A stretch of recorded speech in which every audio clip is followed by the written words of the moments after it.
Hi, welcome to Dulhat channel. இன்றைக்கி நம்ம சேனலில் என்ன ரெசிபி பார்க்க போகிறோம் அப்படின்னா, தக்காளி ஜாம் ரெசிபி தாங்க. இது ரொம்ப டேஸ்டியாக இருக்கும், ரொம்ப நல்லாயிருக்கும். செய்கிறதும் ரொம்ப ஈஸி. இதுக்கு பக்குவம் அது இதெல்லாம் ஒன்றும் கிடையாது. ரொம்ப சிம்பிளாக செய்யலாம். பிகினர்ஸ் கூட செய்யலாம். ஸோ இதை எப்படி செய்கிறதுன்னு வாங்க பார்க்கலாம். அதுக்கு முன்னாடி என் சேனலை சப்ஸ்கிரைப் பண்ணாதவங்க கீழே இருக்கிற சப்ஸ்கிரைப் பட்டனை ப்ரெஸ் பண்ணிக்கோங்க. பக்கத்தில் உள்ள பெல் ஐக்கானை ப்ரெஸ் பண்ணிக்கோங்க. மேலும் ஆளுங்கிற ஆப்ஷனை கிளிக் பண்ணிக்கோங்க. அப்போ தான் நான் போடுற வீடியோஸ் உங்களுக்கு நோட்டிஃபிகேஷனில் வரும். மேலும் ஏதாவது டவுட்ஸ் இருந்துச்சுன்னா கீழே கமெண்ட் பாக்ஸ் இருக்குது, கமெண்ட் பண்ண மறந்துடாதீங்க. வாங்க வீடியோக்குள்ளே போகலாம்.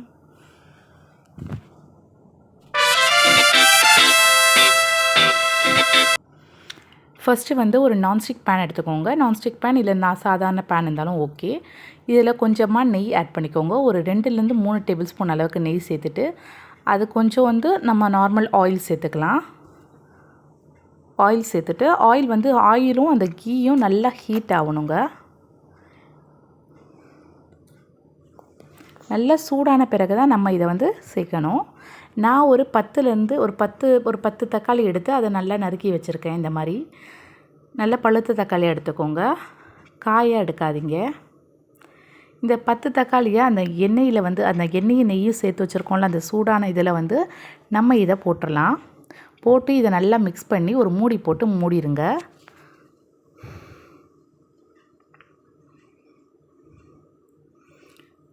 நல்லா தக்காளி நம்ம மூடி வச்சோன்னா தக்காளி சீக்கிரமாக வெந்துடும். அதனால தான் நம்ம மூடி வைக்கிறோம். இப்போ பாருங்கள், தக்காளி நல்லா வெந்துக்கிட்டு இருக்குது.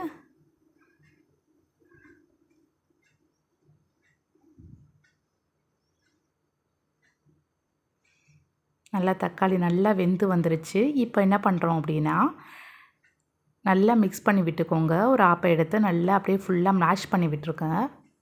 தக்காளி அப்படியே ரொம்ப கட்டியாக இல்லாமல் நல்லா மேஷ் பண்ணி விட்டீங்க அப்படின்னா நல்லா வெந்துருச்சு. ஆல்ரெடி நல்லா வெந்துருச்சு. இப்போ நல்லா நம்ம மேஷ் பண்ணி விட்டோன்னா போதும்.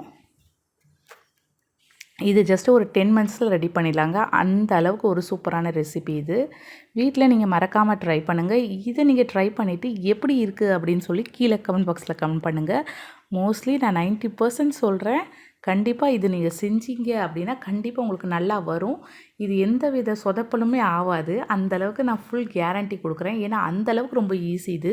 நீங்கள் எவ்வளோ தண்ணி சேர்த்தாலும் எவ்வளோ இது பண்ணாலும் கரெக்டான பக்குவத்தில் வந்துடும். சில இது நம்ம பக்குவமாக பண்ணணும். பட் இது அப்படி கிடையாது. நீங்கள் நார்மலாக பண்ணாலே போதும். இது ஒரு 2லேருந்து ஒரு 3 திங்ஸ் வச்சு தான் நம்ம செய்ய போகிறோம். ஸோ தக்காளி, பேரிச்சம்பழம், சுகர் இது 3 வச்சு தாங்க நம்ம செய்ய போகிறோம். அந்தளவுக்கு இது ரொம்ப ஈஸியானது. அடுத்து பேரிச்சம்பழம் நம்ம சேர்த்துக்கலாம். தக்காளியோட பேரிச்சம்பழம் சேர்த்தா சூப்பரான காம்பினேஷனுங்க. அந்தளவுக்கு டேஸ்ட்டாக இருக்கும். பாருங்கள், நம்ம பேரிச்சம்பழத்தை சேர்த்து நல்லா கிளறி விட்டுக்கலாம். நல்லா கிளறி விட்டாச்சு.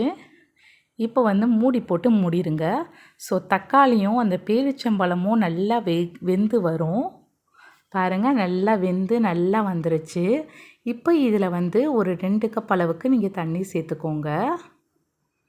தண்ணி ஏன் சேர்க்குறோம் அப்படின்னா, தக்காளி நல்லா இன்னும் குழஞ்சி நல்லா ஒரு இதாக தெரியும்.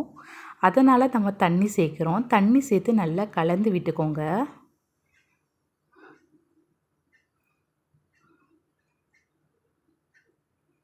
நான் 10 தக்காளி எடுத்துருக்கனால 2 கப் தண்ணி சேர்த்துருக்கேன். அதுக்கப்புறம் சர்க்கரை சேர்த்துக்கோங்க. சர்க்கரை உங்கள் தேவைக்கு சேர்த்துக்கோங்க. நீங்கள் நிறைய சர்க்கரை நல்ல ஸ்வீட்னஸாக சாப்பிட்றவங்கள தான் இன்னும் கொஞ்சம் சேர்த்துக்கோங்க. இல்லை எனக்கு கொஞ்சம் இனிப்பு கம்மினா இனிப்பு கம்மியாக கூட போட்டுக்கோங்க. இதில் கொஞ்சமாக உப்பு சேர்த்துக்கலாம். ஏன்னா ஸ்வீட் ஐட்டம்ஸில் உப்பு நம்ம சேர்க்குறதால இன்னும் நல்லா டேஸ்ட்டு கொடுக்கும். அதனால் இப்போ நம்ம எல்லாத்தையும் போட்டு மூடி வச்சிட்டோம். இப்போ பாருங்கள், நல்லா தண்ணிலாம் வற்றி பார்க்கவே நல்லா ரெட் கலரில், நம்ம எந்த ஃபுட் கலருமே ஆட் பண்ணலை. பட் ஆனால் ஃபுட் கலர் ஆட் பண்ண மாதிரி நல்லா ரெட்டிஷாக இருக்குது பாருங்கள். அது பேரிச்சம்பழத்துடைய கலரும் ப்ளஸ் அந்த தக்காளியோட கலரும் ப்ளஸ் அந்த நெய்யோடைய அந்த தாங்க செம்மையாக இருக்குது பாருங்களேன். அல்வா மாதிரி இருக்குது. நல்லா தண்ணிலாம் வற்றி நல்லா இருக்குது. இன்னும் கொஞ்சம் லேசாக நீங்கள் வற்ற விடுங்க, அது போதும். இப்போ ஃபைனல் டச்சில் நீங்கள் என்ன பண்ணணும் அப்படின்னா, கொஞ்சமாக நெய் சேர்க்கணும். ஏன்னா அங்கங்கே ஒட்டி இருக்கும்ல, அதனால் நம்ம கொஞ்சம் நெய் சேர்த்தோம் அப்படின்னா கொஞ்சம் இலக்கம் கொடுக்கும், அதனால தான் நம்ம சேர்த்துக்கிறோம். பாருங்கள், நல்லா ரெடி ஆகிடுச்சு. ரொம்ப டேஸ்டியான ஒரு ஸ்வீட்டுங்க. அதுவும் இது கல்யாணக்கார வீட்டில், அதாவது பாய் வீட்டு கல்யாணத்தில், முஸ்லீம் கல்யாணத்தில் இது அதிகமாக செய்வாங்க. ப்ரெட் அல்வா செய்வாங்க. ப்ரெட் அல்வா, ஸ்வீட்டு, கேசரி இந்த மாதிரி செய்கிறத விட்டு இப்போ வந்து இது கொஞ்சம் ட்ரெடிஷ்னலாக போயிட்டுருக்கு. ஸோ தக்காளி ஜாம் யாரை பார்த்தாலும் தக்காளி ஜாம் அப்படின்னு சொல்கிற மாதிரி இருக்குது. இப்போ இதை வந்து க்ளோஸ் பண்ணி வச்சு ஒரு ஓரமாக இறக்கி வச்சிடலாம். அடுத்தது வந்து இப்போ நம்ம தாளிக்க போகிறோம். நெய் கொஞ்சம் சேர்த்துக்கோங்க. அதோடு இன்னும் கொஞ்சம் எண்ணெயும் சேர்த்துக்கோங்க. ஏன்னா நம்ம ஃபுல்லாக நெய்யாக ஆட் பண்ணோம் அப்படின்னா ரொம்ப திகட்டும். அதனால தான் நெய்யோடு கொஞ்சம் வந்து ஆயில் வந்து ஆட் பண்ணிக்கிறோம். நல்லா ஆயில் சூடான பிறகு ஒரு ஏலக்காய், ஒரு பட்டை, ஒரு கிராம்பு. ஏன்னா கடிக்கும்போது அடிக்கடி கசக்கும். அதனால் நான் ஒரு வாசத்துக்காக நான் அப்படி சேர்த்துருக்கேன். அப்புறம் முந்திரி, பாதாம் வந்து ஜஸ்ட்டு நான் நுணுக்கி வச்சுருக்கேன், அதாவது உடச்சி வச்சுருக்கேன். அதை நல்லா ஃப்ரை பண்ணிக்கலாம். முந்திரி, பாதாம், கிஸ்மிஸ் என்ன இருக்கோ எல்லாமே ஆட் பண்ணிக்கோங்க. ரொம்ப ரொம்ப டேஸ்ட்டாக இருக்கும். பாருங்கள், இப்போ வந்து இது வந்து நல்லா வெந்துருச்சு. இப்போ நம்ம வந்து செஞ்சு வச்சுருக்கிற அந்த ஜாமில் வந்து இதை வந்து சேர்த்துடலாம். பாருங்கள், நம்மளுடைய தக்காளி ஜாம் இந்த பக்கம் ரெடி ஆகிடுச்சு. இப்போ நம்ம எடுத்து வச்சுருக்கிற அந்த இதை வந்து இதில் ஆட் பண்ணிக்கலாம்.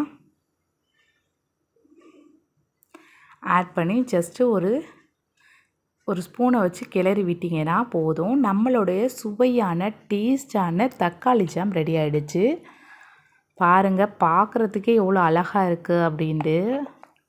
சாப்பிட்றதுக்கு ரொம்ப டேஸ்ட்டாக இருக்கும். ஒன்ஸ் நீங்கள் செஞ்சீங்க அப்படின்னா அடிக்கடி செய்வீங்க. அந்த அளவுக்கு டேஸ்டியான ஒரு ரெசிபி தாங்க இது. இந்த ரெசிபி உங்களுக்கு எல்லாருக்கும் ரொம்ப ரொம்ப பிடிக்கும். மறக்காமல் கீழே உள்ள லைக் பட்டனை ப்ரெஸ் பண்ண மறந்துடாதீங்க. மேலும் உங்களுக்கு ஏதாவது டவுட்ஸ் இருந்துச்சுன்னா கீழே கமெண்ட் பாக்ஸ் இருக்குது, கமெண்ட் பண்ண மறந்துடாதீங்க. மேலும் என் சேனலை சப்ஸ்கிரைப் பண்ணாதவங்க சப்ஸ்கிரைப் பட்டன் ப்ரெஸ் பண்ணிக்கோங்க. பக்கத்தில் உள்ள பெல் சிம்பிளை கிளிக் பண்ணிக்கோங்க. மேலும் உங்கள் ஃப்ரெண்ட்ஸ் அண்ட் ஃபேமிலி மெம்பர்ஸ்க்கு இந்த வீடியோவை நீங்கள் சென்ட் பண்ண மறந்துடாதீங்க. ஸோ நம்மளுடைய வீடியோஸ் இதுக்கப்புறம் தொடர்ந்து வந்துக்கிட்டே இருக்கும். உங்களுக்கு ஏதாவது வீடியோஸ் வேணும் அப்படின்னா நீங்கள் வந்து கீழே கமெண்ட் பாக்ஸில் சொல்லுங்கள். எந்த வீடியோ வேணும், எப்போ டவுன்லோட் பண்ணணும், எப்போ அப்லோட் பண்ணணும், என்ன ஏதுன்னு சொன்னீங்க அப்படின்னா நான் கண்டிப்பாக அந்த ரெசிபீஸை நான் உங்களுக்காக போடுவேன். நிறைய பேர் வந்து என்னுடைய வீடியோஸில் ரொம்ப ரொம்ப லைக் பண்ண வீடியோ அப்படின்னு பார்த்தீங்கன்னா அந்த உப்பு கறி வீடியோ தான் ரொம்ப ரொம்ப லைக் பண்ணியிருக்கீங்க. ரொம்ப ரொம்ப தேங்க் பண்ணிக்கிறேன். ஸோ அது நிறைய பேருக்கு நிறைய கொஷின் கேட்குறீங்க, இஞ்சி பூண்டு சேர்க்கலாமா அது இதுன்னு கேட்குறீங்க. நான் அதில் எதுவுமே சேர்க்கவே இல்லைங்க. நீங்கள் அந்த வீடியோவை பாருங்கள், ரொம்ப டேஸ்ட்டாக இருக்கும். அந்த உப்பு கறி வீடியோ எல்லாருக்கும் ரொம்ப ரொம்ப பிடிச்ச வீடியோவாக இருக்குது. ஸோ தேங்க்ஸ் ஃபார் வாட்சிங்.